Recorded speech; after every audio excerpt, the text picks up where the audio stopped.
damit ni Mother. Bonchik, guys. Mother. Ay, sungit. Spaghetti. Dito sa palengke. Spaghetti dito sa palengke. 40 pesos. Eat na. Hello, guys. Dito ako sa palengke. Hahanap ako ng damit sa ukay.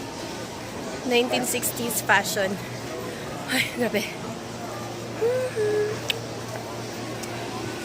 Ito si Mother. Ito yung palengke. Pagod na ako. Nandito yung ukay banda. Grabe. Haggard. Kasama ko ang Mother.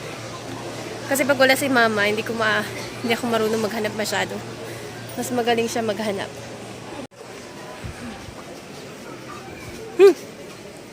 3 for 50. Ay, 2. 2 for 50. Anya. I'm coming home. Barat ako. Hanap ko mura. Hello, everybody. Pagkatapos nitong kakapanood ko ng Miss Universe, mapapatalsik na ako dito sa trabaho. Panalo na? Eh, wala pa po. Wala pa. Wala pa, madam. Huwag kang mag-alala. Alin pa lang po. Wala pa, hindi pa. Oh, 20 pesos na dress, Mother. Dito muna tayo. Dress. Ay, dress ba to? Ang hanap ko kasi is 1960s fashion. Adaktoy.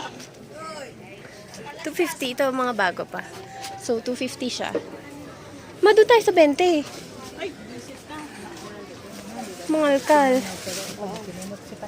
180 na shorts. Wow. Ganda pang swimming. May mga shoes. Ay, 20 pesos na ano oh. Anong tawag dito eh? Uy, maong ganun. 20 pesos each. Ito na nga eh. Ito. Pagod na ako, guys. Hello, guys. Kita niyo ba yun? Ayan. Sa harap is tindahan ng chicken, fish.